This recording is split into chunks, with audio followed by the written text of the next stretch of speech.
Kung bibigyan ka ng choice, mas malaking bahay o mas malaking lote?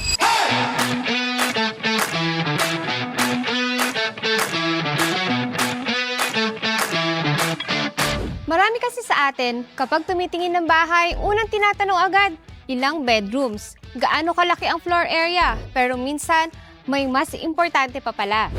Ito ang Linea Single Attached ng Ridgedale West Residences. May 100 square meter na lot area at 77.25 square meter of floor area.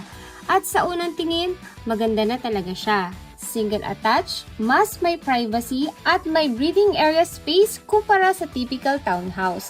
Pero habang tinitingnan ko ito, narealize ko na hindi yung floor area ang pinakamalaking advantage niya. Yung 100 square meter na lot area. Kasi ang bahay, pwede mong iparenovate, pwede mong palakihin, pwede mong baguhin, pero yung lote, hindi mo na mapapalawak pagkatapos mong mabili. Imagine having extra space para sa garden, outdoor dining, play area ng mga bata, o kahit future expansion ng bahay. At dagdag pa dyan, may clubhouse, basketball court, open green spaces, playground, at treehouse sa loob ng community. Kaya kung family home ang hanap mo, ito yung klase ng property na hindi mo lang titirhan ngayon, kundi pwede mong palakihin kasama ng pamilya mo. Kaya kung bibigyan ako ng choice, mas pipiliin ko ang malaking lote.